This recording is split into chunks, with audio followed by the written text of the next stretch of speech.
Good evening. I'm just making a video about the 400Z I recently purchased. Ooh, doggy. It's a Proto Spec. Not much to it. Unfortunately, I didn't get the automatic version, as you guys can know. Some of you have some history. It's kind of hard to get a car still in the trim level that you want, but it's not too bad. Let's see. I do have the sticker right here.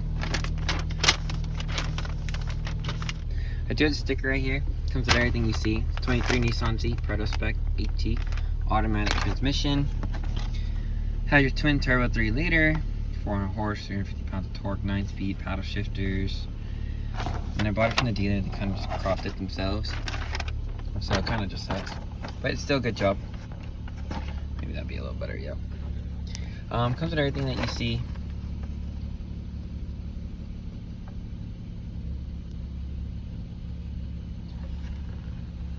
Bonus add-ons: a floor mat package, like floor mats, trunk mat, first aid kit, cargo net, and the owner's manual branded portfolio. It's pretty cool, like the whole little package. It's not too bad. The floor mats are not too bad. They're really soft plush, a lot thicker than you would say the ZL1 and my Supra over there. It's a lot thicker, so you kind of get the premium effect of that. It's still not bad. Price for accessories. The Proto Spec comes with, obviously you already know, yellow color brake calipers, 19-inch raised bronze, yellow leather pointed seat surfaces, and the Proto Spec interior accent stitching, right? Comes with all this. You see the wheels on the outside. They're not too bad. No, it has like a little compartment right here, so you could come out and out many different levels. Unless I'm just breaking it. I could be. But this is the owner's manual. Nice and wrapped up. One of the best owner manuals I've seen in a long time, in my preference, when I'm dealing with cars. See, that's really nice. The other side doesn't have it, but it's a nice cubby space back here if you're wanting to put some shoes, if you're trying to daily it, whatever. Very good trunk space in the back. You have this big giant Z mat back here. This is a hard floor, which I'll go back there and show you. Push to start. A lot of the buttons, right, were similar if you would know, like different models of cars. Has it right there. Your 9-inch display is right there. One thing I like about the car, it's just my personal preference. You go over here, hit this button right here, right, change meter view. This will change your whole dash display. Just this alone, not this, on this. There's your whole little differences of stuff. Change meter, you go to sport, and just give it a second, and it'll load in like that. Have your boost on the left, engine oil temp, water temp, diff temp, you know, just things like that. Change your meter view again, enhanced. And get your more RPMs on the left, and oh no, get your miles per hour on your right.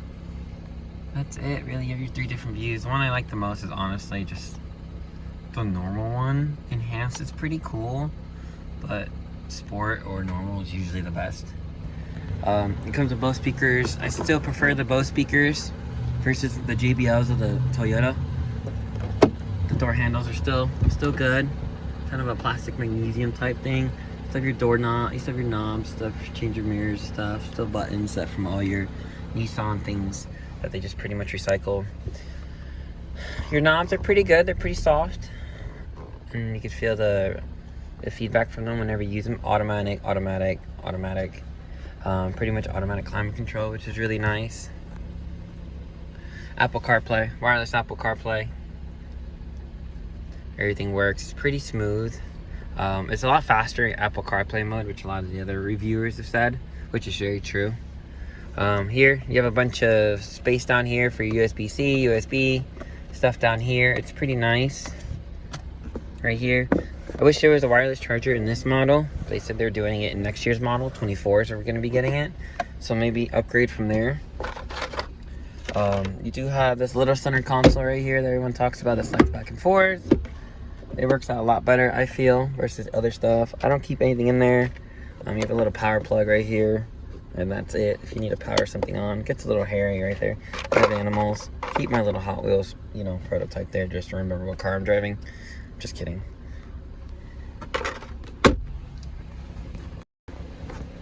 Next, we'll go pop the hood. It's a one latch system, not like a two for the Supra. There's your 19-inch forged rays. And your yellow brake calipers. They look pretty good. I prefer these over the black stock rays. Give me a second, let me open it. Hood's open. Doesn't have like a spring system, as you would say the other two cars that just automatically open up with themselves. You just need a, you know, door. It's not too bad. You have your battery right here. I've driven it 1,200 miles so far. It's been pretty good. It's out, no problems, no issues. I guess people have certain recalls on them. I haven't had anything crazy happen yet besides, you know, putting fuel in it. There's some Bridgestone lines here. A lot of people are very picky about what lines they get. I don't know why, but it is what it is. Your brake fluid's covered. Have everything in there, nice, well covered, clean.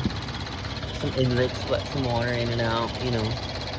No automatic sensing, rain, wipers. Wheel is covered. Could come off, but you need some bolts and you have to tighten. So you might take the bolts out. You may be able to slide under. I haven't tried it. It doesn't bother me. Only reason why I would take it off is to get the Nismo version, carbon fiber. But why would I do that? There's no reason. Doesn't do anything. It's just there. This will probably come off eventually to more of a stiffer bar.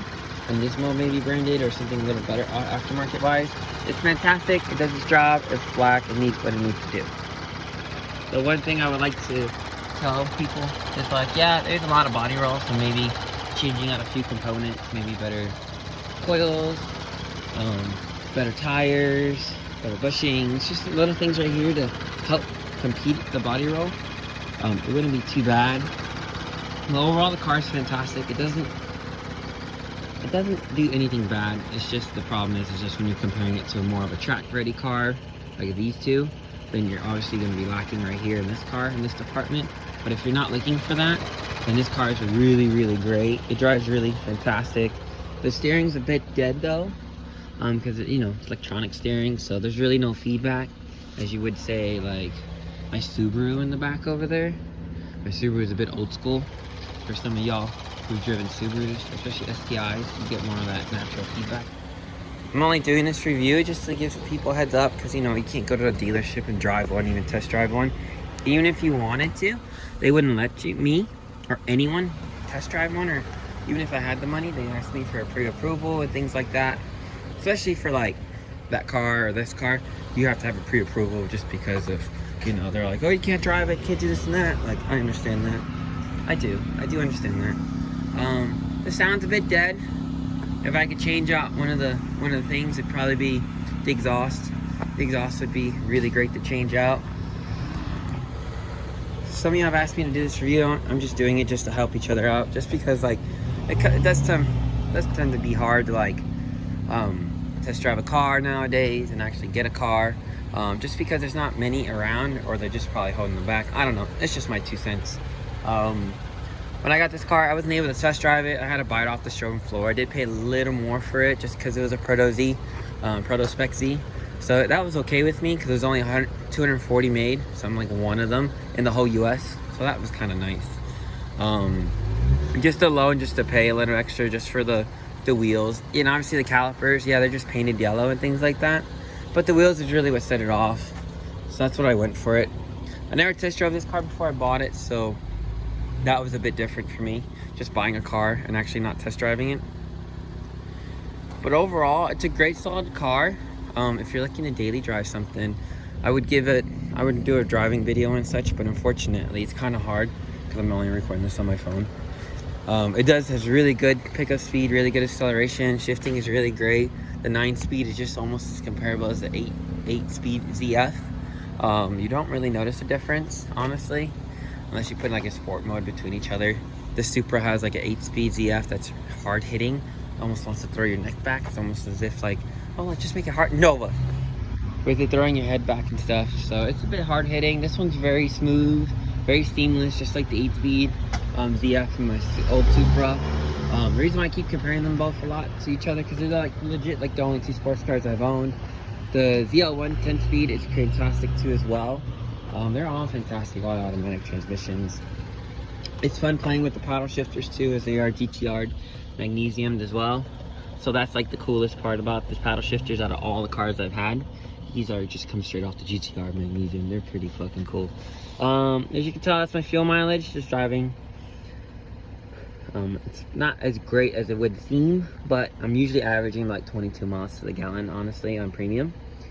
On top of that, if you just take your time, not mashing the floor, you'll be good. It gets about really good fuel mileage, about 22 to 25 usually with the 9-speed. If you're just cruising, but nobody wants to cruise, you know, with a car of this caliber.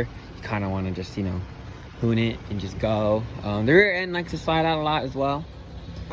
Bring it on to that point. As the rear end slides out when I turn very slowly, I kind of give it the beans. You can feel like it wants to kick out and kind of drift a little bit more versus, say, the other cars that are just very nannied with all this tech electronics and stuff like that. It's not too bad. This one's definitely more of a car that you would want if you don't want to be nannied, like say for instance the Supra or the ZL1. It kind of gives you more of that freedom, turn off traction control and just go. It's kind of nice. It does have the handbrake.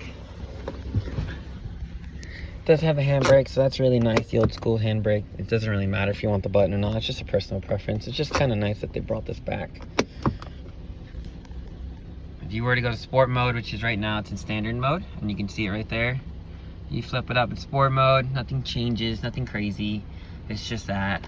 And even if I go into, let's say, change meter view into sport mode, it's still the same. You have your little tachometers up there, your little green, yellow, and red when the paddle shift to switch, when you're in manual mode, water temperature, and things like that.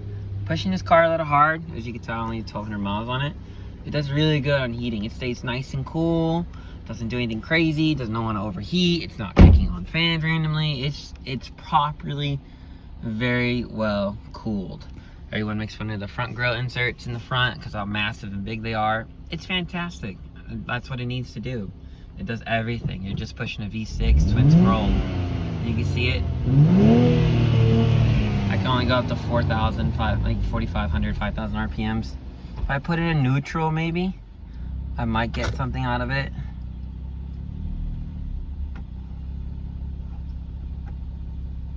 Let me see. It's kind of tricky. There we go. It's a neutral. Brakes on. Yeah, you don't really get much out of it, but that's what I'm saying. It needs a better exhaust and things like that. But hey, it takes time. Can't do everything overnight. If you guys have any questions or concerns or comments, let me know. I'm down to hear them, down to show them.